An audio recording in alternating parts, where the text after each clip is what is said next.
वेळेवर सगळं भेटणं इतकं गरजेचं आहे का? मोठी लोक आपल्याला सारखं आधीपासून सांगतात, ते खरंच इतकं बरोबर आहे का?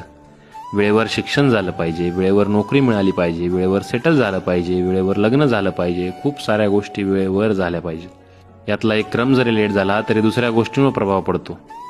हे सगळं बरोबर जरी असलं तरी योग्य वेळ ठरवणारे कोण आहेत? योग्य वेळ ठरवली कोणी?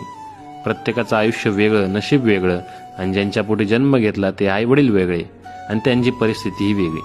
मग सगळ्यांची वेळ सारखीच कशी असणार? कोणी गाजवत असणार तर कोणी झुंजत असणार. वेळेच्या काही गोष्टी बरोबर जरी असल्या तरी आपल्या हातात प्रयत्न सोडून काय आहे? फळ भेटतं माहिती आहे, पण ती वेळ ठरवणार कोण?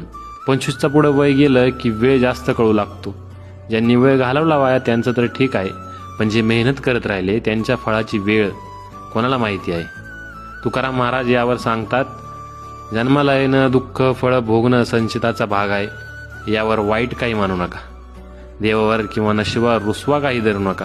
ठेविले अनंत तैसेची राहावे, चित्तासो द्यावे समाधान. वाहिल्या उद्वेग दुःखची केवळ, भोगणे ते फळ संचिताचे.